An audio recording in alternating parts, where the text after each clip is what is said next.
saludo para todos los medios de comunicación, los funcionarios que se encuentran presentes. Eh, el próximo domingo, 29 de octubre, es un día tremendamente importante para el país, porque es un día en donde se relegitiman las autoridades en el país. Y relegitimar funcionarios y funcionarios de elección popular es esencial para el funcionamiento del Estado democrático, de la democracia.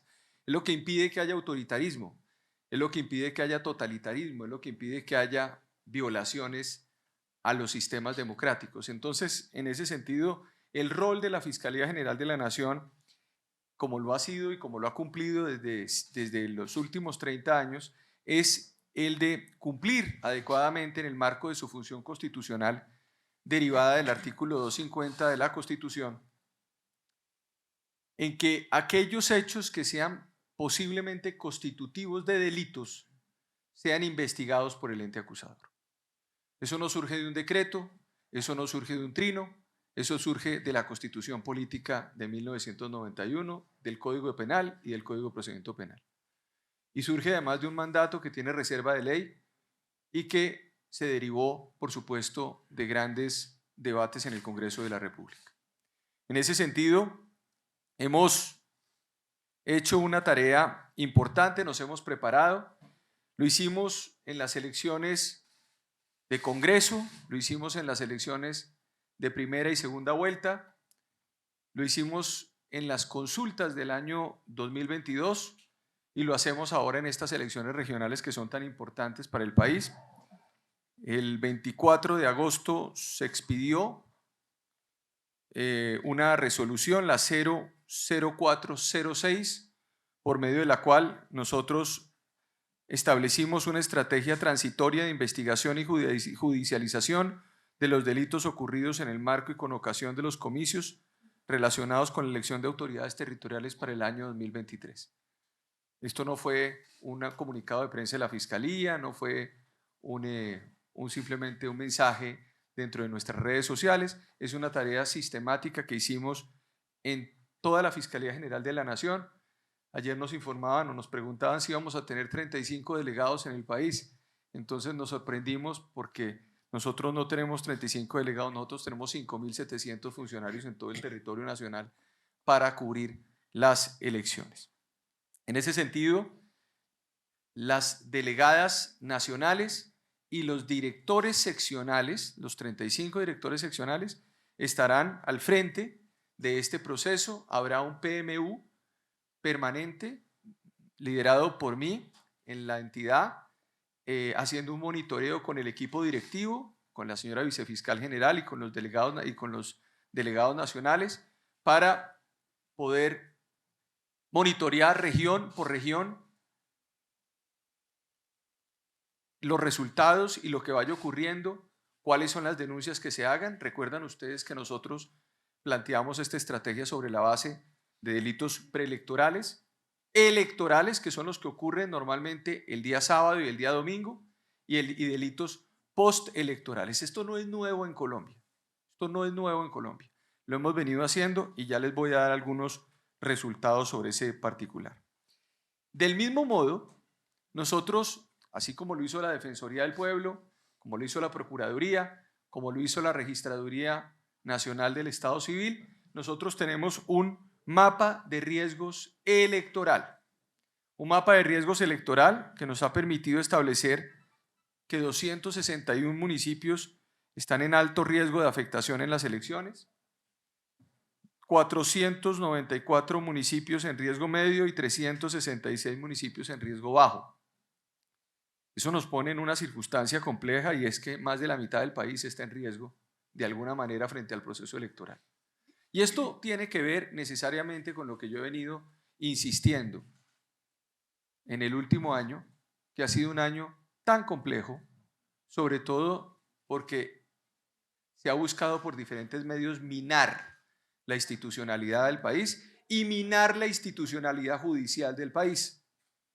En ese sentido, por supuesto, la seguridad es un aspecto fundamental para Colombia. Y esto pues lo que demuestra es que, como lo decía hace unos días también la Defensoría del Pueblo, existen más del 50% de los ataques electorales en los últimos 2 meses y al mismo tiempo pues se produce, como lo he venido también denunciando en los últimos meses, más de 60 muertos, policías, militares y más de 30 civiles en el medio de ataques terroristas en el territorio nacional. Todo esto, por supuesto, nos lleva a multiplicarnos en el territorio nacional, a tener la posibilidad de tener algunos o mostrar nuestros resultados, lo que hemos venido haciendo sobre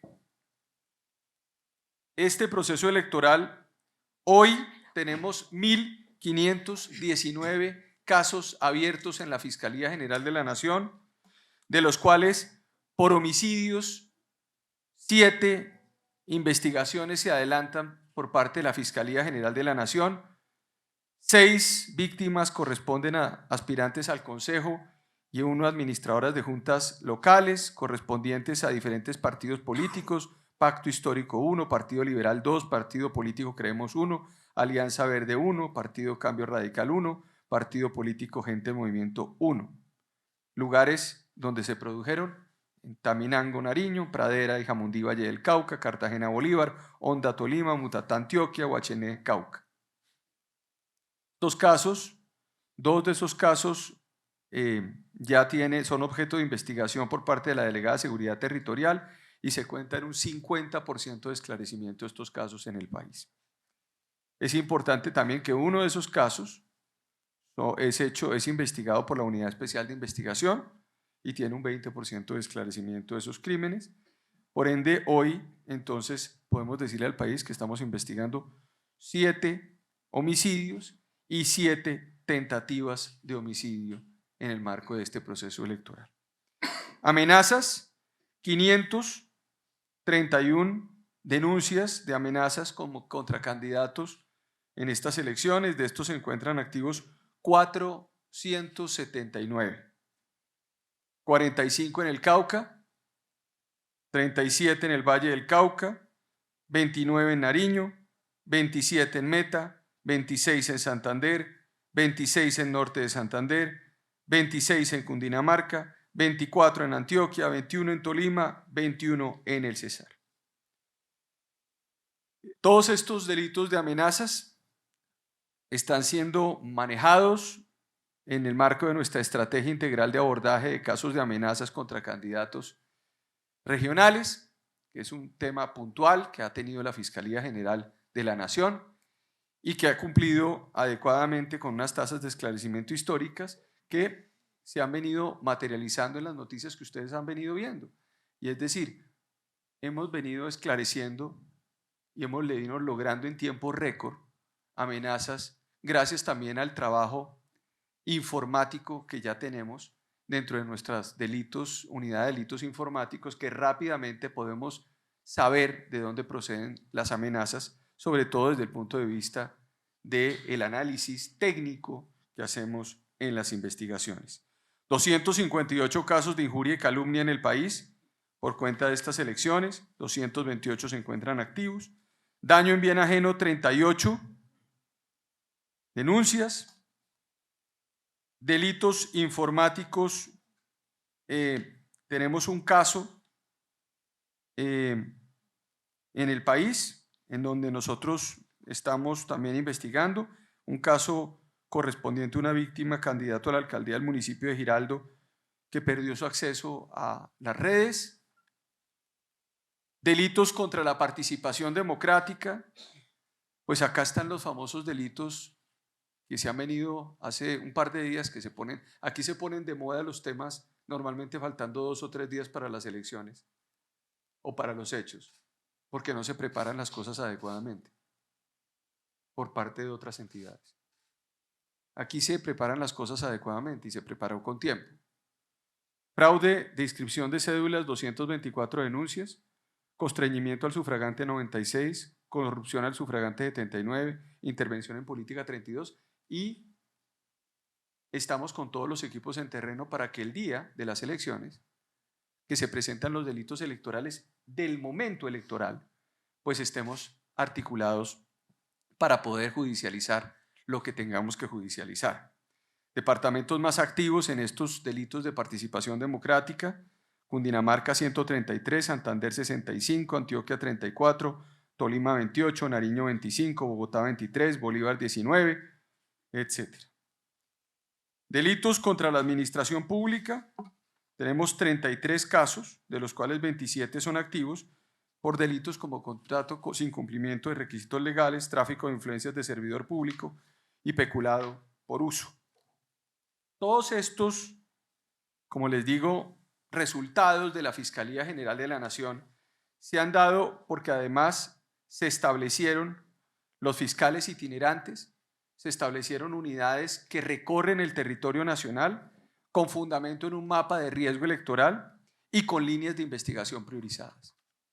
¿Cuáles fueron entonces esas líneas de investigación priorizadas? Delito que llegue a la Fiscalía de temas electorales rápidamente se encajona en esas estructuras que se crearon para que no quepan o no caigan esas denuncias en cualquier fiscal de los 5.000 fiscales del país y podamos establecer unos parámetros de lectura sistémica, unificada de los resultados electorales. Entonces ustedes podrán observar dentro de esa resolución, que le voy a decir a la directora de comunicaciones que por favor le entregue la resolución a todos los medios de comunicación, en donde están los ejes de cada una de esas líneas investigativas: contra corrupción, eje de administración pública a cargo de una delegada de seguridad territorial, a cargo de la Dirección Especializada contra las Violaciones de los Derechos Humanos están los delitos, a cargo de la Dirección de Delitos Informáticos, a cargo de Seguridad Territorial, de la Unidad de Investigación, de Organizaciones Criminales.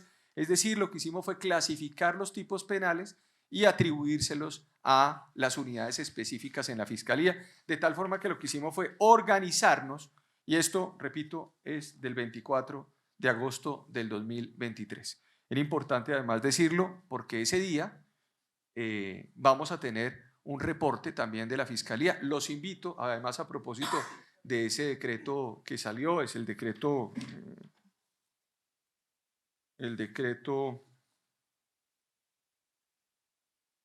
aquí está, como hay tanta cosa en estos días, el decreto 1702, que además contempla una restricción a la libertad de expresión el día de las elecciones. Yo los invito a que cubran las elecciones adecuadamente en todo el territorio nacional y por supuesto que cubran la Fiscalía General de la Nación y que cubran los diferentes puntos. Sin libertad de expresión no hay democracia. Es fundamental que la democracia esté, y más allá de un decreto está por encima de la Constitución, está por encima de las sentencias de la Corte Constitucional, de la Corte Interamericana y de la ley colombiana. Entonces yo invito a todos los medios de comunicación a que cubran adecuadamente las elecciones el próximo domingo. Sobre los resultados que tendremos ese domingo, aquí seguramente haremos alguna rueda de prensa a mediodía, seguramente sobre los diferentes puntos, y haremos al final de la jornada electoral un comunicado explicando lo que ocurrió, con un comunicado el día lunes explicando los resultados que se dieron en temas de denuncias y en temas de investigaciones en la Fiscalía General de la Nación. ¿Cuál es el objetivo nuestro? El objetivo nuestro es que haya transparencia. Y en eso yo invito a la ciudadanía a que denuncie porque es un deber legal hacerlo. No denuncie porque le paguen algo, porque si caemos en esa desgracia en Colombia, entonces aquí van a empezar a pedir plata para denunciar, y eso me parece muy preocupante. Y ya voy a entrar en ese tema que me parece complejo. Me parece importante llamar a la ciudadanía para que legítimamente y en el marco del deber ciudadano cumpla con su función ciudadana y denuncie si existen posibles hechos de corrupción electoral en Colombia, para efecto de que la Fiscalía General de la Nación inicie un proceso investigativo que después de un proceso judicial tendría unos resultados en donde la rama judicial del poder público sería la encargada de esclarecer esos hechos ante el país. Ni más faltaba que el Ejecutivo se encargue ahora de hacer las investigaciones judiciales en el país. Yo realmente he estado durante un año, este año, y seguramente hasta el día 13 de febrero del próximo, insistiendo de que hay tridivisión de poderes en Colombia. Insistiendo casi que el ABC del derecho constitucional colombiano, de que el Estado de Derecho funciona en la medida en que los órganos, las ramas del poder público se dediquen a lo que tienen que dedicarse. La rama judicial del poder público se dedica en la parte penal, con la fiscalía a la cabeza, a ser la puerta de entrada del sistema penal colombiano.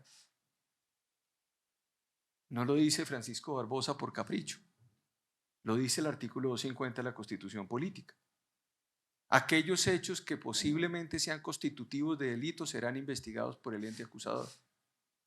¿Quién determina la viabilidad o no viabilidad de esas investigaciones? Pues el ente acusador.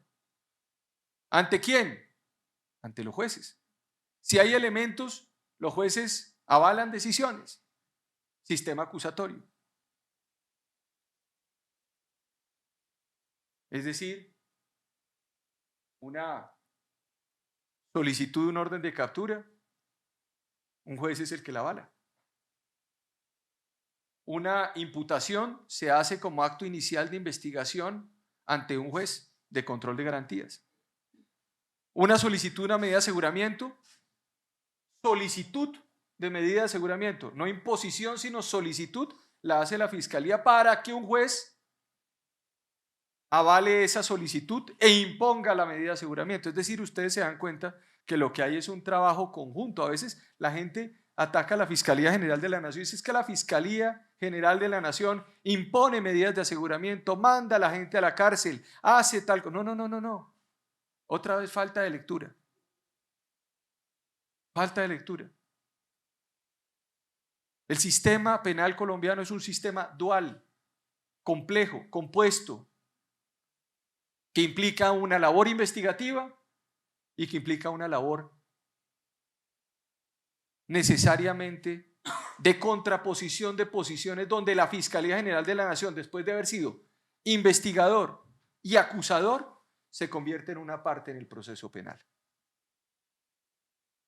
Creo que ahí está en general lo que quería también anunciar.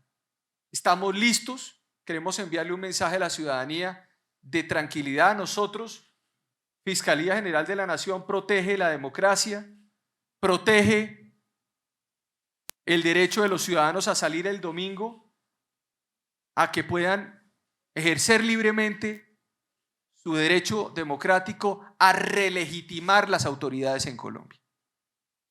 Vuelvo y repito porque es una palabra importante. El domingo se relegitiman autoridades en Colombia por 4 años. Y eso me parece importante para todo el país porque eso es lo que le da oxígeno al sistema democrático colombiano. ¿Y qué deben hacer las entidades? Las entidades deben es darle oxígeno a las instituciones colombianas y no quitarle el oxígeno, porque cuando uno le quita el oxígeno, asfixia a las instituciones y asfixia a la democracia. Entonces creo que la Fiscalía en eso cumplirá adecuadamente. Los miembros todas las funcionarios de la Fiscalía, los 23.000 funcionarios, más de 23.000 funcionarios de la Fiscalía están comprometidos y tenemos ya, como les digo, en terreno un grupo de 5.700 funcionarios en todo el país listos, movilizados para poder responder a este desafío electoral. Felipe Quintero, de RCN Televisión. Señor fiscal, delegados, buenos días. Usted lo acaba de decir, hace 2 o 3 días comienzan a aparecer los delitos electorales. Ayer Noticias RCN reveló 2 hechos verdaderamente lamentables en San Juan del Cesar, en La Guajira, donde un funcionario público está entregando plata para que voten por su alcalde, otro en San Pelayo. Pues yo quisiera preguntarle a la Fiscalía en qué va en ese caso. Y otra pregunta que se hace mucho la gente, señor fiscal, ¿Qué pasa con todos esos candidatos que están investigados, que tienen imputaciones, que tienen procesos en la fiscalía y que pues van a ser elegidos? Le doy un ejemplo. Por ejemplo, en la gobernación de Antioquia, el señor Luis Pérez tiene un tema de extinción de dominio acá, tiene varios procesos, pero van a terminar siendo elegidos. ¿Qué decirle a la ciudadanía respecto pues a esa inconformidad? Mire, sobre el primer tema, ya se iniciaron las actividades investigativas en esos casos. Estamos además muy rápidamente con estos equipos pidiendo resultados. De hecho, estos últimos días habrá operativos en todo el territorio nacional por parte de la Fiscalía General de la Nación y resultados. Ustedes lo van a ver. Donde vamos a actuar ese día e incluso el día de las elecciones con mucha contundencia con los equipos para mostrarles qué es lo que se ha venido haciendo y qué es lo que se ha hecho. Frente a aquellas personas que tienen investigaciones, todos esos casos están priorizados en la Fiscalía General de la Nación para por lo menos tener algún tipo de certezas en el marco también de lo que se tenga con esos casos. Ustedes también podrán entender una cosa. Investigaciones, pues hay muchas, porque ustedes podrán entender que siempre en el marco de discusiones o de temas políticos, siempre se presentan denuncias contra funcionarios públicos o contra servidores o contra candidatos. Mal haría también la Fiscalía en pasar un rasero y decir aquel que haya sido denunciado, porque pues cualquiera puede denunciar, entonces pues inmediatamente tiene un lastre para presentarse en el certamen electoral. Obviamente hay unos casos que están priorizados, hay otros que empiezan a llegar. Ustedes vieran el cúmulo de denuncias que empiezan a llegar las últimas 2 o 3 semanas a la Fiscalía General de la Nación contra todos los candidatos. Entonces obviamente tiene que haber también un sentido de responsabilidad. No todo hecho denunciado es constitutivo de delito. No todo hecho denunciado es constitutivo de delito. Y ojo, no todo hecho denunciado, o todo hecho mejor denunciado, tiene que tener un sustento con elementos materiales probatorios o por lo menos con unas indicaciones de un posible hecho constitutivo de delito. Entonces, claro, eso tiene que ver necesariamente con la necesidad de que la certeza judicial aparezca, pero ojo, no caer en un mecanismo de irresponsabilidad frente a la incertidumbre que trae solamente una denuncia ante la Fiscalía General de la Nación o ante cualquier entidad. Lo vimos hace unos días y yo lo he conversado abiertamente ante el país. Cuando aparece, faltando unos días, una persona que funge de miembro del Consejo Nacional Electoral sin serlo, que es el secretario de Transparencia, y que faltando 8 días saca una lista de quienes están inhabilitados, fungiendo o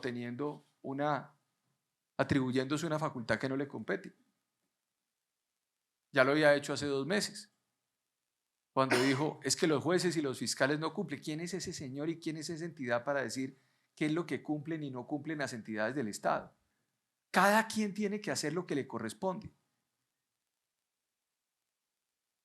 En ese sentido es claro que es a la Fiscalía, a la Procuraduría, al Consejo Nacional Electoral, que no les gusta el Consejo Nacional Electoral, que no les gusta la Procuraduría, que no les gusta la Fiscalía. A ver, eso es la Constitución que tuvieron que jurar. Yo sé que a muchos les gustaría ser la Procuraduría, la Fiscalía, la Presidencia de la República, la Corte Constitucional en un solo cuerpo. Se llama totalitarismo. Pero aquí en Colombia hay Estado de Derecho. Y aquí las entidades cumplen unas funciones. Entonces, frente a esto, lo único que quiero decirle, Felipe, es, el primer caso estamos ya investigando y el segundo caso estamos depurando también la información. Ustedes entenderán que estas elecciones son las elecciones más complejas que hay en todo el territorio nacional, porque son las elecciones en donde estamos hablando que se renuevan más de 1000 alcaldías, cuerpos colegiados de alcaldías y departamentos, 32 departamentos, ediles, y eso hace que no estemos hablando simple y llanamente de una elección como en la presidencia de la República, donde son 5 o 6 candidatos y se determina rápidamente en cabeza de quién quedó la decisión. estamos hablando de, o incluso el Congreso de la República, donde son un cuerpo menor en el Congreso de la República y en la Cámara de Representantes. Aquí estamos hablando de un cúmulo impresionante de funcionarios de elección popular y que además genera mayor preocupación por parte de la ciudadanía. Yo siempre he dicho, y lo he desarrollado en algunos de mis escritos y en las cosas que planteaba como académico, que cuando uno hace análisis comparado electoral, se da cuenta de que siempre las elecciones locales son las más complejas para cualquier país. Porque alguien en un pueblo remoto, en un municipio remoto en el país, pues realmente le importa un bledo la elección nacional. Porque la elección nacional siempre la ve muy lejos, no la toca, no la ve en el día a día, en su cotidianidad. Mientras que el alcalde del pueblo sí, porque el alcalde del pueblo es el que está pendiente de que la panadería la pongan en un lugar, haya el bus de transporte para otro lugar, haya temas de seguridad y se arregle el parque principal, etcétera. Es decir, lo que más lo toca a uno, lo que es más cercano a uno, es lo que más lo compromete a uno. Entonces, una elección de un consejo o una elección de una alcaldía en cualquier lugar del territorio nacional es algo que la gente defiende a sus candidatos a como de lugar e incluso pueden generar cualquier tipo de alertas. Por eso es tan importante, porque si no se cuida la democracia local, se pierde la democracia nacional. La democracia nacional siempre es abstracta. Son como conceptos universitarios de democracia. Son como cuando uno está en una maestría y explica, en un doctorado y explica el concepto de democracia.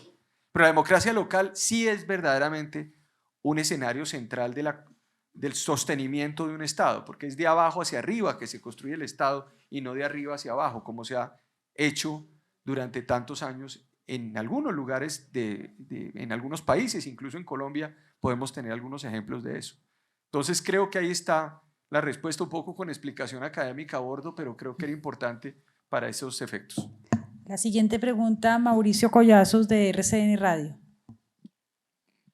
Señor fiscal y demás directores, buenos días. Señor fiscal, sí me gustaría que ampliara un poco el riesgo que usted, digamos, advierte en esta decisión del gobierno en cabeza del Ministerio de Defensa de pagar recompensas para supuestamente, digamos, combatir y frenar, digamos, delitos electorales y atender estas denuncias. ¿Cuál es el riesgo que usted ve un tipo de carrusel, digamos, de falsas denuncias? ¿Cuál es el riesgo que usted ve, digamos, en esa materia? Y de igual forma, fiscal, hace unas semanas el registrador nacional le entregó, digamos, a usted en un evento varias denuncias muy concretas de algunos candidatos, Sucre, Cauca, Nariño, con nombre propio. ¿En qué va? Digamos, ya hay listas, imputaciones, hay pruebas, se le citó interrogatorio y la zona de frontera que es tan crítica, ¿no? También que usted advertía de riesgos, digamos, importantes en esa materia de disidencias que estarían construyendo y demás. Gracias. Usted ya hizo todas las preguntas. Hizo las tres. Falta una, dicen ahí. Falta Mario. Pero arranquemos por las denuncias que entregó el registrador. Ya aquí entraron en el grupo y parte de esas denuncias, muchas de ellas no tienen elementos materiales probatorios suficientes para poder, digamos, tomar decisiones rápidas. Porque pues muchas veces dice, le presento una denuncia, tengo una denuncia, y la presentan, pero la denuncia no tiene el sustento adecuado. Entonces, ante eso, pues, la verdad es que son como dos noticias. Una que yo digo, tengo 100 denuncias, y otra cuando llegan acá, pues nos encontramos que esas 100 denuncias, pues no tienen mayor viabilidad gran parte de esas denuncias. Entonces, creo que ahí en eso estamos trabajando. Hay actos investigativos, hay algunas declaraciones que ya personas, declaraciones, interrogatorios. Sobre eso daremos el parte final el día lunes para que ustedes tengan claridad sobre ese asunto. Pero yo creo que es válido también el ejercicio del registrador de haber entregado esas denuncias a la Fiscalía, lo que él recogió en el territorio nacional, y creo que está válido. Nosotros lo que tenemos que hacer es depurar. Sobre las disidencias y lo que se ha venido diciendo en los últimos días, yo realmente no dejo de sorprenderme de la fortaleza, de la fuerza, incluso diría yo, de la posición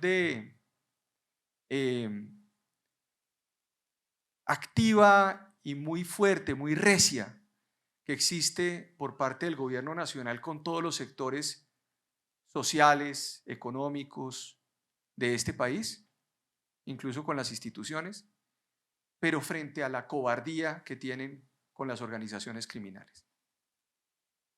Cuando le hablan a las organizaciones criminales, agachan la cabeza. Cuando le hablan a la gente que le ha ayudado a salir a Colombia adelante y ha construido, levantan la cabeza. Lo que ha ocurrido en los últimos días con esa carta de Iván Mordisco, pues verdaderamente es un insulto a los colombianos, porque lo que están haciendo es asimilar las fuerzas militares de Colombia con eso que han denominado guardias campesinas o guardias cimarronas. Y sobre eso vamos a tomar una decisión judicial a propósito en los próximos días, a propósito del caso del Caquetá. ¿Recuerdan ustedes cuando rodearon a la fuerza pública y asesinaron a un policía? Ahí hay un esclarecimiento que se va a tener, que se va a hacer muy claro frente al país para demostrar exactamente de qué estamos hablando en estos casos. Sobre eso teníamos eso pendiente. Es el caso, ¿cómo se llama ese caso? Es Los Pozos, de Los Pozos. Entonces, frente a eso, yo rechazo completamente que a la fuerza pública se le asimile a las guardias campesinas o a las guardias cimarronas o a las disidencias de las FARC o a cualquier organización distinta a las fuerzas militares. Y toda mi solidaridad con el comandante de las fuerzas militares, el general Giraldo, y con las tropas en Colombia, porque somos un solo cuerpo institucional. Tampoco esas cartas edulcoradas que sacan el comisionado de paz el día de ayer, en donde yo realmente de todo lo que escribieron no entendí casi mayor parte, pero lo que dicen es que básicamente ellos le han solicitado a esas organizaciones criminales que les suplican que cumplan y que dejen hacer las elecciones. Esto se materializa en lo siguiente, y decírselo a la opinión pública porque estos son hechos concretos, para que ustedes lo vean. Día 23 de octubre, o sea, hace 2 días, llegó una denuncia a la Fiscalía General de la Nación de Luis Carlos Villalba Gamboa, comandante de la Fuerza de Despliegue Rápido número 4 del Ejército Nacional, a la Fiscalía General de la Nación, básicamente diciendo que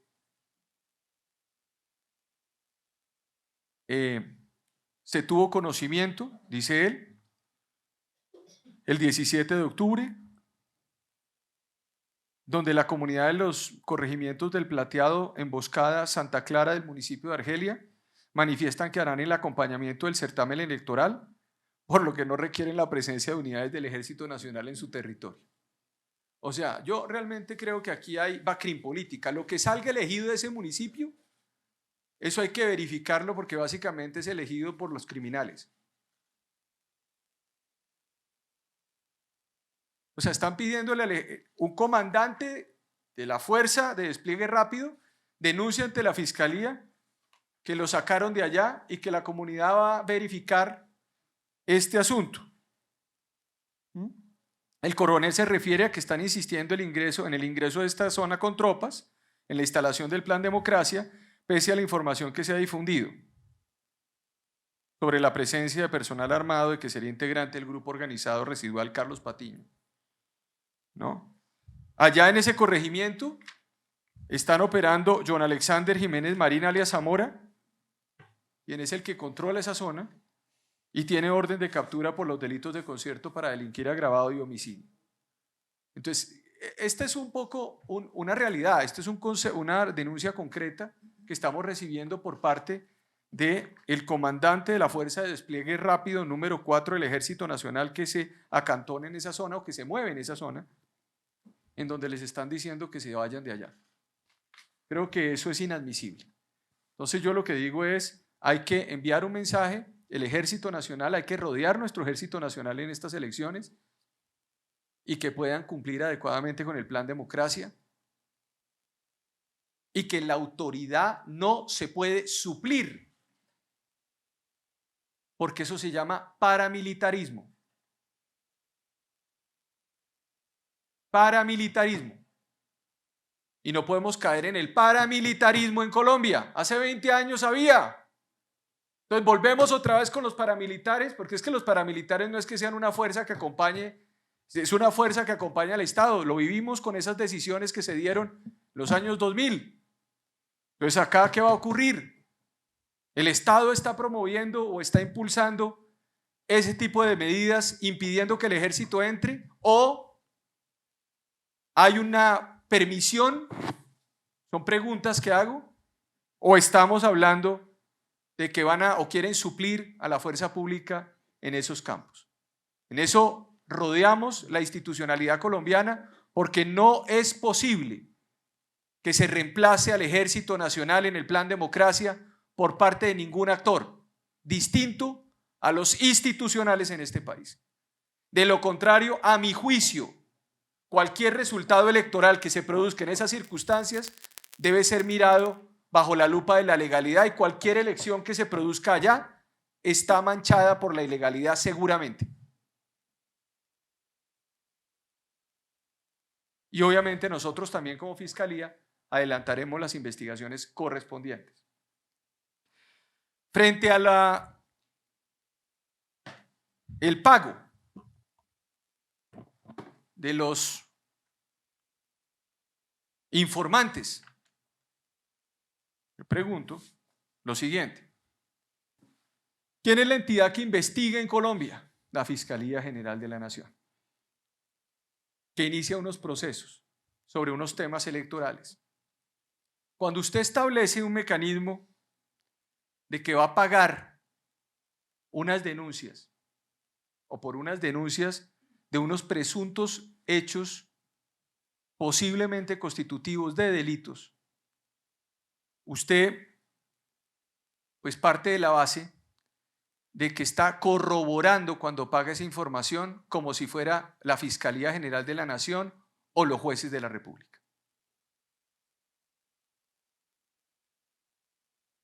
Eso me parece a mí muy complejo porque finalmente está suplantándose la labor de la rama judicial del poder público. Les recuerdo que la denuncia es un deber ciudadano. Si entramos en este escenario, entonces el día de mañana también vamos a llegar a ofrecer entonces plata para que denuncien por violencia intrafamiliar, por secuestros, por violencia sexual, por homicidios, etcétera, etcétera. Es necesario que sea la rama judicial la encargada de adelantar cualquier tipo de procedimiento. Siguiente pregunta: ¿y si se pagan esos recursos? Estaban hablando, entiendo yo, que se van a pagar unos recursos o se podrían pagar esos recursos. Y después de la investigación judicial se llega a la conclusión de que no había absolutamente nada. ¿Qué va a pasar? Pues fácil. Se iniciarán los procesos de peculado contra los funcionarios públicos que pagaron esos recursos y seguramente denuncias por falsa denuncia contra persona determinada y denuncias y demandas contra el Estado colombiano por cuenta de esta gran idea. Al mismo tiempo, se establece que en el sistema penal colombiano es importante, en el marco de la investigación judicial, que se determine la acreditación efectiva de que una cantidad de dinero incautado tiene origen o finalidad ilícita. Entonces les voy a poner un ejemplo. Puede ocurrir que alguien tenga ese día 5 millones de pesos en el país y salga de su casa. Un vecino dice: yo creo que esa persona tiene esa plata para comprar votos. Y terminan quitándole esos recursos. Posteriormente esa persona acredita que esos recursos son lícitos y que los iba a trasladar a otro lugar. Se llega a la conclusión de que no hay absolutamente nada y ya se pagó la recompensa, se quitó la plata y se repartió el 10% de esa plata entre la policía o entre el que tengan que repartirlo. Lo que se denomina como una especie de dedazo o una especie de denuncia sin ningún tipo de sustento y sin trabajar de la mano con la Fiscalía General de la Nación. Todas estas propuestas, y esto es bueno decirlo acá porque ayer vi un trino que decía, hemos conversado con la Fiscalía General de la Nación. Nadie ha conversado con ninguna Fiscalía General de la Nación sobre estos temas. Imagínense ustedes, hacen este tipo de propuestas y ni siquiera nos comentan a nosotros para saber si es viable o no es viable. Entonces acá los riesgos, ¿cuáles son? Primer riesgo, para que ustedes vean. Si se procede con esta política de entrega de, entre comillas, recursos para pagar informantes el día domingo, seguramente tendremos investigaciones judiciales por peculado contra los funcionarios que entreguen esos recursos y también tendremos seguramente investigaciones por falsas denuncias contra personas determinadas y seguramente también tendremos demandas contra el Estado por abuso en la medida en que no tiene ningún sustento legal la creación de un tipo penal vía Twitter. Uno no puede crear tipos penales vía Twitter, discúlpenme, ni tampoco establecer con decretos aspectos que tienen que ver con la rama judicial del poder público. Yo sé que a veces uno quisiera hacerlo todo, pero a uno le toca hacer lo que le toca hacer. Entonces yo creo que insistimos en que hay un error de lectura, de apreciación, de derecho administrativo, de derecho penal, de derecho constitucional, en todas estas ideas y que desafortunadamente cada 2 semanas estamos en lo mismo. Es decir, cada 2 semanas estamos tratando de corregir aspectos que tienen que ver o bien con una mala fe o bien con una ignorancia supina en los temas públicos. Espero que sea ignorancia, por eso corregimos, y no mala fe. Esa es la visión que tiene la Fiscalía frente al tema. Por lo pronto yo lo que insisto es decirle a la ciudadanía que sin necesidad de que le paguen nada, hagan la tarea y denuncien hechos de posible corrupción electoral para que sean por los canales establecidos en el país, que es la Fiscalía General de la Nación, la encargada de poder darle claridad al país sobre ese tema.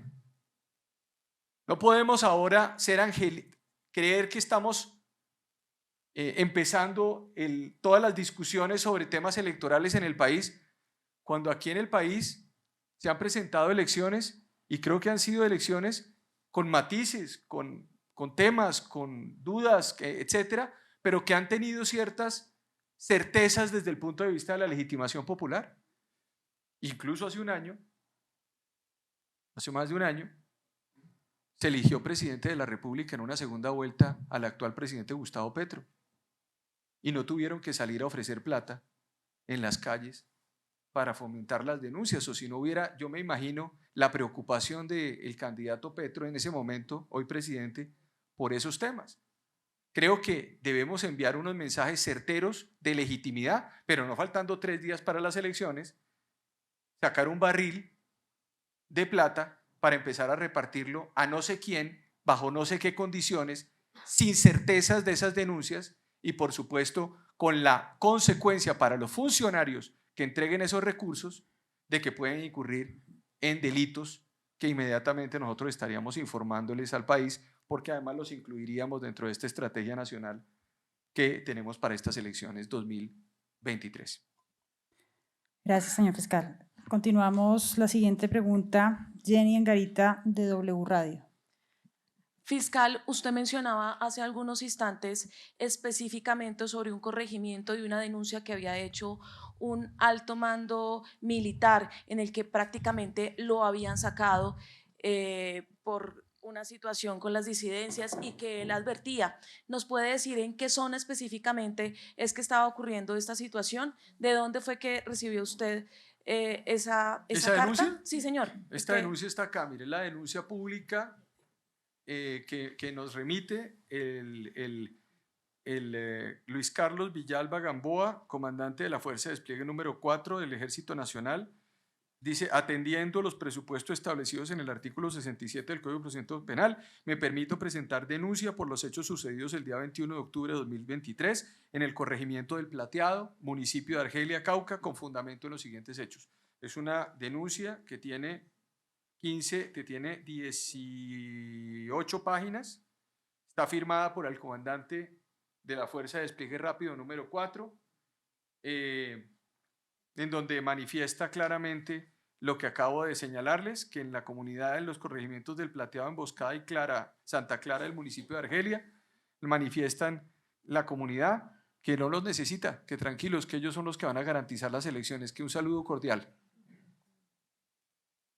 Y, por supuesto, ustedes entenderán que aquí hay un comandante guerrillero, que es un comandante alias Zamora, que tiene una orden de captura, una orden de captura por delitos de concierto para delinquir agravado y homicidio que opera en esta zona, y que, por supuesto, no ha sido capturado tampoco, porque no se han materializado las más de, siempre yo con esas cifras, pero me toca decirlas, los más de 471 órdenes de captura contra homicidios de reincorporados, defensores de derechos humanos, familiares de reincorporados, 184 órdenes de captura por delitos dolosos en zona rural y 2.668 homicidios no colectivos en el territorio nacional. Es decir, la suma de 3.323 órdenes de captura por homicidios en este país, en donde están caminando libremente, y estos líderes o gestores sociales guerrilleros, pues ahora están en este momento pues controlando, según, no lo dice el fiscal general, lo dice el comandante de la Fuerza de Despliegue Rápido número 4 del Ejército Nacional,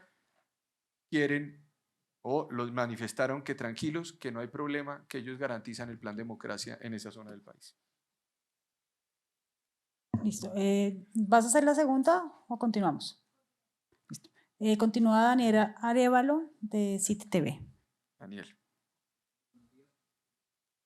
Fiscal, buenos días. Buenos días. Fiscal, usted menciona a reportes de la Defensoría sobre varias situaciones que se registran en el territorio nacional. ¿Usted ya ha tenido reuniones con el defensor para recibir este tipo de denuncias? Le hablo en específico por una que salió en los últimos días sobre la inscripción irregular de cédulas en Sumapas. Pide que se investigue. ¿Ya la Fiscalía recibió esa denuncia formalmente?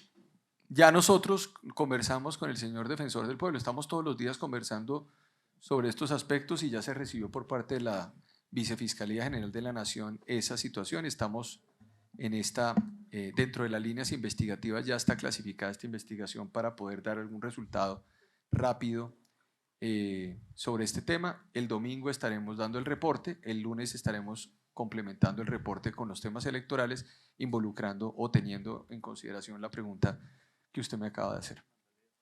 Continuamos con Eduardo López Júcar de Minuto 30. Minuto 30, perdóneme, Eduardo. Señor fiscal, buenos días. Señora Buenos días. vicefiscal, doctora Obando, doctora Bamón. Fiscal, usted, no sé, es que no me cuadran los números. Usted dijo que 261 municipios están en riesgo alto, 494 están en riesgo medio y 366 están en riesgo bajo. Eso suma 1.116. Y en Colombia solo tenemos 1.103 municipios. ¿Me podría aclarar esas cifras, por favor? Y la segunda pregunta es que en las elecciones de Congreso del año pasado, cuando hubo tantas denuncias de fraude y toda la cuestión… ¿Qué, perdón? La segunda. La segunda es, Explíquemelo. en las elecciones de Congreso del año pasado, donde hubo tantas denuncias que corrupción, que compra de votos, que se perdieron votos, que se añadieron votos, el registrador le entregó a usted denuncias contra 15.000 jurados de votación que habían incurrido en irregularidades. ¿Qué ha pasado con esas investigaciones? Porque hasta el momento no hemos escuchado que ninguno de los que violentó los C-14 haya estado preso o esté con medida de aseguramiento. Gracias, señor fiscal. Bueno, pues mire, lo que pasa es que usted tiene que hacer un balance de lo nacional, no solamente de los municipios, también le toca mirar el archipiélago de San Andrés y Providencia, inclúyamelo, y 18 áreas no municipalizadas en este país. Ahí están los temas para que usted complemente. Agustín Codazzi, completo. Sobre el tema de los jurados. Bueno, como ustedes lo escucharon también al al registrador que esos 15.000 formatos que habían sido supuestamente alterados no era una alteración de falsedad, sino una alteración administrativa. Por eso fue que nosotros, frente a ese tema, le solicitamos concreción, porque la alteración de un documento público se llama falsedad ideológica en documento público. A la postre, lo que indicaron era que los no se habían alterado, sino un procedimiento de conteo que se había hecho directamente en cada una de las mesas. Y recuerden que después de las elecciones siempre existe los claveros en los que empiezan todo el reconteo de toda la información de cada una de las urnas. Por supuesto que la investigación se abrió y aún continuamos en la verificación de cuáles son realmente los documentos públicos que se alteraron, porque la concreción es que no hubo alteración de documento público, sino situaciones administrativas. Yo creo que es importante que volvamos a revisar eso directamente con el registrador, porque no eran 15.000 formatos que estuvieran en una especie de registro falso de lo que contenía cada una de las urnas. Continuamos con la siguiente pregunta. Catalina Vargas, de Noticias Caracol. Señor fiscal y a todos, muy buenos días. Ya hablábamos del tema de la supuesta inscripción falsa de cédulas en la localidad de Sumapaz, pero quería preguntar si de pronto en la capital del país habían detectado otro tipo de delitos electorales, pues de cara a estas elecciones del domingo. Bueno, acuérdense que desde agosto nosotros, una vez se quedan inscritos los candidatos de manera inmediata, el señor fiscal general saca la resolución de la estrategia por la cual nosotros comenzamos a hacer todos los trabajos preelectorales, electorales y postelectorales. Estamos todavía en el preelectoral y estamos todavía en la actividad investigativa. Recuerden que son casos de los cuales no se han cerrado, continúan su actividad investigativa y como lo dijo el señor fiscal general, no solamente el lunes se da un consolidado, sino siempre se da un compás de espera de 6 meses para poder consolidar toda y cada una de las noticias criminales. Recuerden que aquí la Policía Judicial únicamente fueron establecida la del Cuerpo Técnico de Investigación porque la Policía Nacional, su DIJÍN y su SIJÍN, tiene una gran ausencia de investigadores dentro de esta actividad. Así que daremos los resultados no tan pronto como lo quisiéramos porque la Policía Judicial que tenemos es solamente la del Cuerpo Técnico, lo haremos en los tiempos en que consolidemos cada uno de los casos en los que evidenciemos una actividad delictiva fuerte y contra quien la haga, muy seguramente su formulación de imputación. Continuamos, Rafael Pérez, de la revista Semana. Señor fiscal, buenos días para usted y para todos los presentes. Yo tengo 2 preguntas. La primera tiene que ver con una serie de denuncias que han presentado en las últimas semanas 3 candidatos, entre ellos un candidato a la alcaldía de Bogotá, que han advertido que se ha utilizado inteligencia artificial para manipular la voz, para hacer videos editados y fotografías, para afectar así los comicios. Me gustaría saber si ya existe alguna investigación frente a eso, que es un hecho tan extraordinario y recurrente y novedoso en estas elecciones. Y la segunda es sobre un caso de orden público que tiene que ver también con la presencia o la supuesta presencia del excomandante guerrillero Iván Márquez y supuestamente la relación que ha tenido con el comisionado de paz Danilo Rueda. Si se abrió alguna investigación, recordemos que Iván Márquez tiene 2 órdenes de capturas todavía vigentes por diferentes delitos, si se va a tomar alguna acción y si tiene información sobre la presencia de este peligroso delincuente. Bueno, le respondo a la segunda y la doctora Mancera, la señora vicefiscal, le responde la primera. Sobre el caso de Iván Márquez hemos tomado nota a nivel de medios de comunicación que el alto comisionado para la paz, Danilo Rueda, informó que había conversado con este sujeto en territorio nacional. Esta persona tiene procesos abiertos en la fiscalía, tiene un orden de captura con fines de extradición. Entonces, por esa razón, llamaremos al señor Danilo Rueda a la Fiscalía General de la Nación la próxima semana para que nos explique las circunstancias de tiempo, modo y lugar a partir de las cuales tuvo contacto con este sujeto que está por fuera de la ley. Y esto también es un mensaje con claridad, es que esto no es simple y llanamente que los funcionarios públicos puedan hacer lo que consideren pertinente, sino es necesario que ellos incluso también tienen un deber de denuncia, y ese deber de denuncia está en poner a personas que están por fuera del ordenamiento jurídico a disposición de las autoridades judiciales o entregar la información pertinente. En ese sentido, será citado la próxima semana Danilo Rueda en el marco de los procesos abiertos que existen contra el señor Iván Márquez dentro de la Fiscalía General de la Nación. Doctora Marta. Bueno, frente a lo que es la famosa ingeniería artificial, entenderán ustedes que pues eso tiene que ver básicamente con la Dirección de Cibercrimen.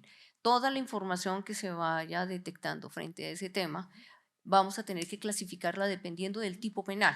Si es una injuria y calumnia frente a hechos deshonrosos de candidatos o de personas, por supuesto que haremos el contacto con quien ha sido víctima de esa información deshonrosa para que coloque su querella y concretemos los hechos. Lo que sí podemos decir es que este hecho que está generando en las redes una información falsa, pero que va con una tendencia a deshonrar a las personas, pues obviamente la Fiscalía lo va a tener que hacer dentro de la capacidad estructural de la investigación en nuestra Dirección de Cibercrimen, y muy seguramente quienes están siendo afectados pues tienen el derecho de acercarse a la Fiscalía a poner su denuncia.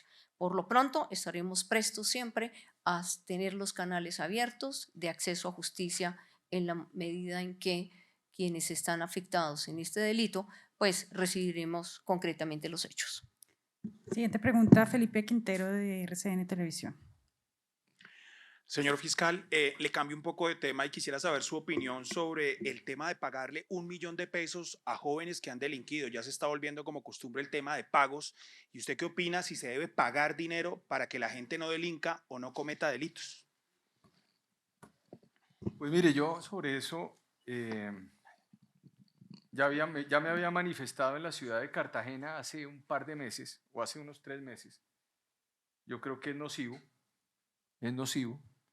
porque aquí debe promoverse la cultura de la legalidad, no la cultura del crimen. Y básicamente uno no puede pagarle ningún recurso a un delincuente. El delincuente tiene que ir preso y pagar lo que debe ante la sociedad. Aquí lo que hay que hacer es promover valores sociales y entregarle los recursos a quienes corresponden, que son las personas que están luchando todos los días, que se levantan, que van a sus trabajos, que necesitan además fortalecimiento en otras actividades. Pero yo creo que en el marco de la política criminal me parece equivocado. Ese decreto que se expidió es un decreto en donde se establece, por ejemplo, que se entregará o se dirá que las personas que tengan algún tipo de cuenta pendiente o que estén con la justicia o que tengan algún problema con la criminalidad, pues les van a dar unos recursos sin ningún tipo de compensación. Pues me parece a mí inadecuado. Yo creo que es un mal mensaje para la ciudadanía, pero no es un asunto, es un asunto que tangencialmente le toca a la Fiscalía General de la Nación por todo lo relativo al derecho penal de menores y el derecho penal de adolescentes, también que tiene que ver con criminalidad, pero creo que en este caso es el Consejo de Estado el que tiene que pronunciarse y pronunciarse sobre la legalidad o no legalidad de ese decreto. Mi posición ha sido muy clara: ni pagarle a delincuentes para que dejen de delinquir, absurdo, ni desaparecer los tipos penales del Código Penal para que desaparezca el crimen, como alguna vez se dijo, ni pagarle a la gente para que denuncie en Colombia, porque eso es un deber legal. Yo creo que estamos tergiversando la manera de concebir el Estado. Siempre esos 3 factores son unificados a un criterio: el desconocimiento de la institucionalidad existente en Colombia. Yo he insistido mucho en que la institucionalidad colombiana es la que permitirá y la que permite que el sistema que nosotros tenemos siga operando. Y repito, este país no es el mismo país de hace 25 años o hace 30 años. Este no es el país de los 100 muertos por 100.000 habitantes en la ciudad de Medellín o en la ciudad de Bogotá o en la ciudad de Cali. Este no es ese país. Hace 25 años la Fiscalía General de la Nación no era ni el 3% de lo que es la Fiscalía General de la Nación hoy en términos de institucionalidad, en términos de formación incluso.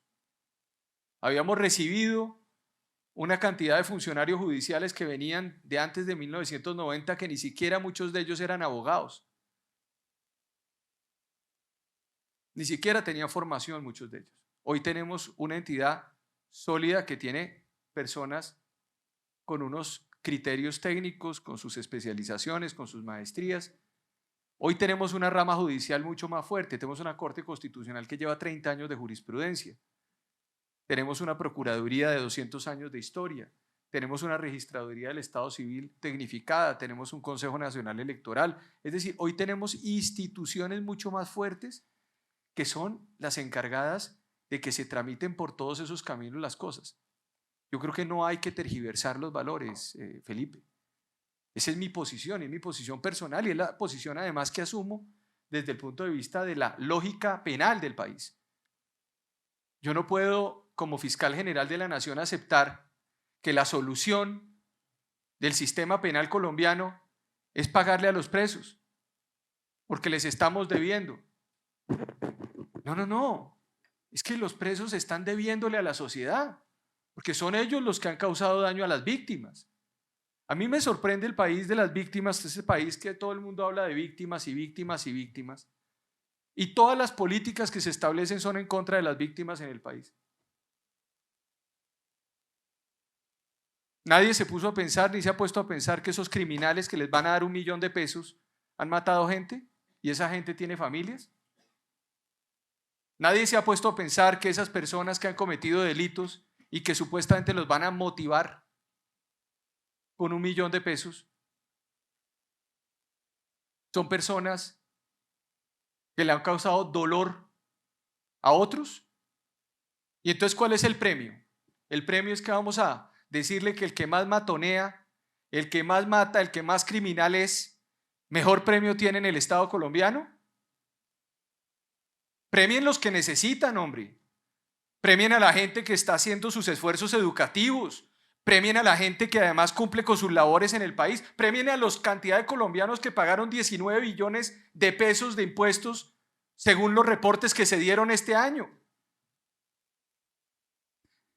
Premienlos a ellos. A mí me mandaron un reporte y felicito al director de la DIAN, porque Luis Carlos Reyes me parece que es un buen funcionario y entonces nos manda un reporte a todos los colombianos. Yo no sé si les ha llegado a ustedes, a mí me llegó, en donde me dice de los 90 y tantos millones de pesos que yo tuve que pagar en impuestos, y lo digo porque ahí está,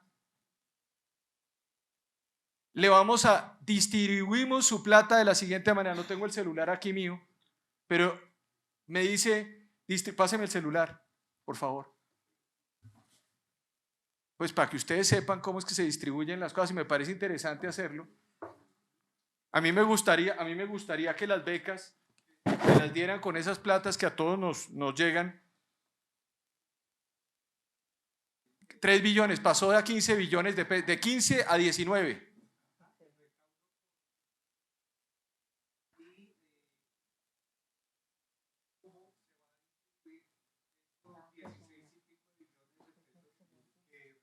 Me parece además, por eso digo que el director de la DIAN me parece que es un berraco, es muy bueno. Pero mire el tema, aquí están 92.859, lo que me tocó. Entonces dice, ahí le dicen a uno 16.559.882 deuda pública, 12.560 de educación, 12 tal, ahí está, salud, defensa, prosperidad, trabajo, transporte, minas, energía, rama judicial. De los recursos míos, yo creo que a usted le tocó más o menos lo mismo, le mandamos 1.312.124 a la fiscalía, ese es mi aporte a la entidad. Y 7.498.514 otros sectores. Yo me imagino que de ahí sale el millón para el millón que quieren hacer. Ojalá esos 7 millones yo como ciudadano colombiano que pago impuestos, pues hombre, destínenlo a la gente que cumple adecuadamente y no a los bandidos. Eso sería la mejor manera de poder cumplir con el Estado. Porque, y yo sí creo que es importante que todos los funcionarios públicos también saquen esta maquinita y digan cuánta plata es que le ponen al Estado en vez de hablar tanto, porque nosotros los que pagamos impuestos pues estamos poniendo nuestro grano de arena para que este país también siga funcionando y pasemos de 15 billones a los 19 billones, ojalá más los próximos años para que el país siga creciendo adecuadamente en temas de recaudación. Continuamos la siguiente pregunta, nos quedan 3. La siguiente pregunta, Andrés González de Caracol Radio. Señor fiscal, muy buenos días para usted, para la mesa directiva y demás asistentes. Señor fiscal, la Dirección Anticorrupción abrió una investigación por el robo o por la desaparición de los lingotes de oro y una colección de relojes que le fueron incautados al narco Pipe Montoya. Y resulta que en esa investigación la Fiscalía Delegada Anticorrupción le envió a usted una comunicación denunciando que en ese caso hubo un intento de hackeo y también un atraco, un asalto al investigador. ¿Qué instrucción ha dado usted en ese caso? Yo normalmente no doy instrucciones en casos, entonces a mí no me pidan instrucciones, pero yo no doy instrucciones, no llevo ni casos, otros fiscales llevaban, yo no. En mi despacho no hay casos, entonces eso se encargará el omisional de resolverlo, doctora Marta. A ver, frente al tema, yo creo que aquí hay un tema que es muy importante decir. ¿Cuál es la hipótesis delictiva del caso que usted está indicando? Es que la policía judicial fue la que incautó unos elementos que tenían que ver con una persona a la que se le incautaron unos bienes, unos elementos, unos lingotes, una serie de situaciones de las cuales se ordenó su entrega a la SAE. Cuando el fiscal ordena la entrega, no es que él lo tenga en su despacho, es que se le dice a la policía judicial que tiene la custodia de los elementos, que debe entregarlos a la sociedad de activos especiales. ¿Esto qué significa?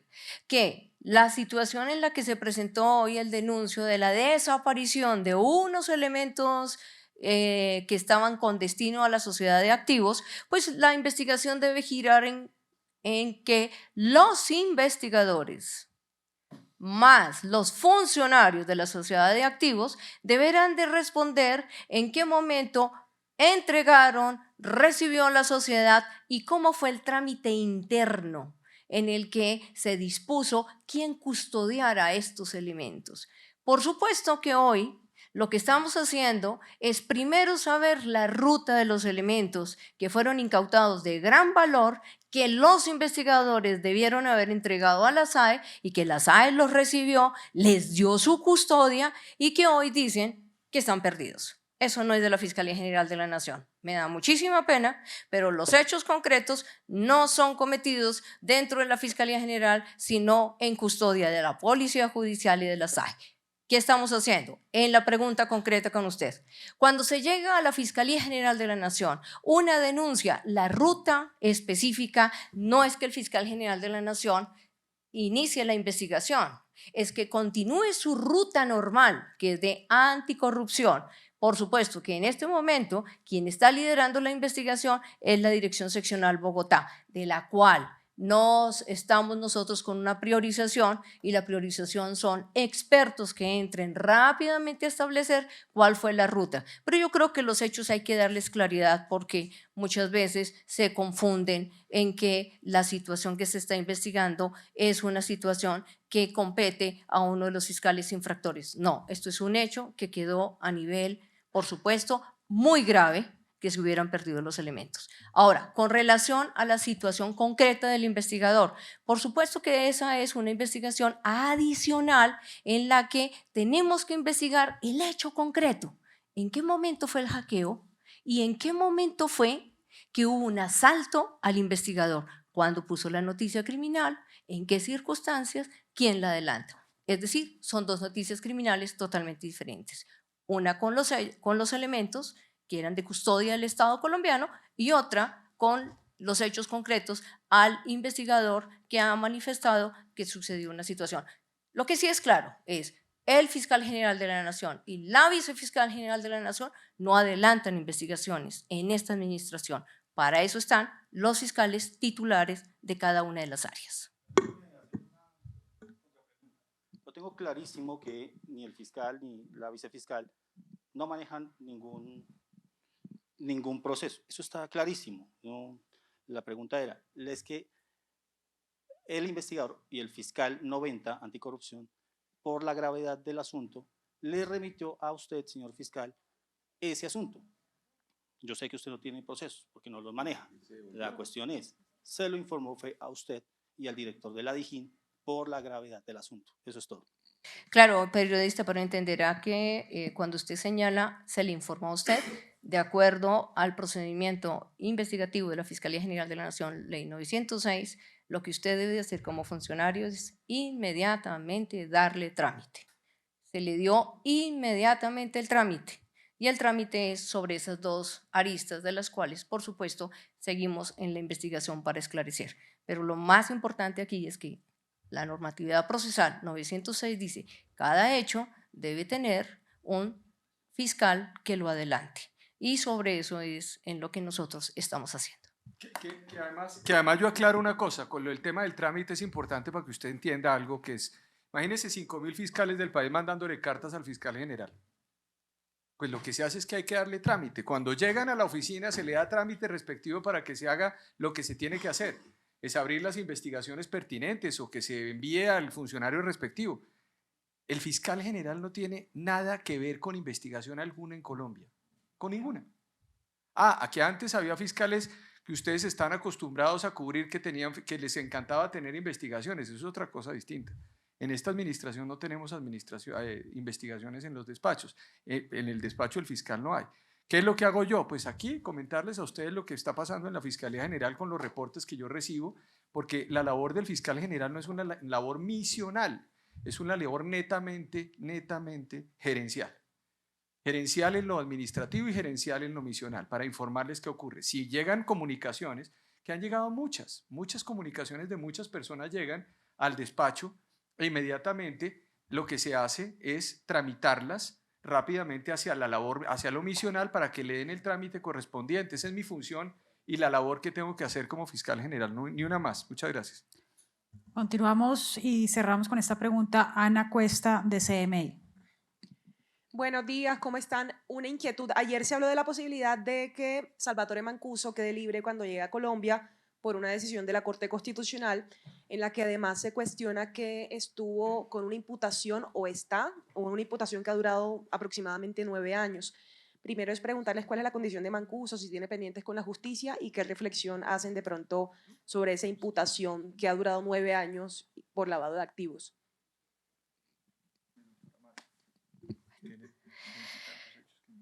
Bueno, yo creo que frente al tema entenderán que eso está en justicia transicional, por supuesto lo tiene una magistrada de tribunal, esto es un tema que evidentemente estaremos prestos pues, a cumplir lo que determinó la Corte y muy seguramente en los próximos días pues nosotros revisaremos dentro de los más de 23.000 hechos que se le han atribuido a Mancuso frente a su actuar delictivo en el territorio colombiano, pues serán las víctimas las que también tendrán un escenario muy importante porque son ellas a las que hay que darles una respuesta de qué va a pasar con Salvatore Mancuso al momento que llegue a Colombia.